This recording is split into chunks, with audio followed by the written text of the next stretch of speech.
মুখের আগে হাত চলতে কয়েকজন, এর মধ্যে মুসা আলাইহিস সালাম আছে না নাই? মালাকুল মাউত মানুষের আকৃতিতে অনুমতি না নিয়ে ঘরের ভেতরে ঢুকে গেল। ঢুকে বলে, আনা মালাকুল মাউত, আমি মৃত্যুর ফেরেশতা। তো কি চাও? জিতু আন আকবাদা রূহাক, আপনার রূহ কবজ করতে আসছি। কিন্তু মুসা আলাইহিস সালাম দেখতেছেন দিব্যি একজন মানুষ, আবার সালাম দেয় নাই, অনুমতি নিয়েও ঢুকে নাই।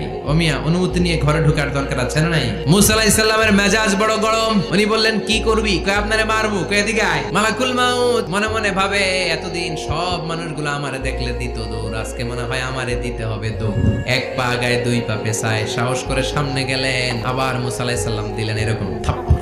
ফাসাক্কাহু ফাফাকু আইনা, বুখারীর বর্ণনা, এক থাপ্পড়ে চোখ নাই, এক দৌড়ে আল্লাহর কাছে। আল্লাহ বললেন, রাখো। এটা মুসা আলাইহিস সালাম, তার মেজাজ বড্ড গরম, আমাকে কথা বলতে হবে। আল্লাহ বললেন, মুসা, বুখারীর বর্ণনা, গরুর পিঠের উপর হাত রেখে দাও। তোমার হাতের নিচে গরুর যত পশম, প্রত্যেক পশমের বিনিময়ে এক এক বছর করে হায়াত বাড়িয়ে দিলাম। মুসা আলাইহিস সালাম অনেক চালাক নবী, উনি বললেন,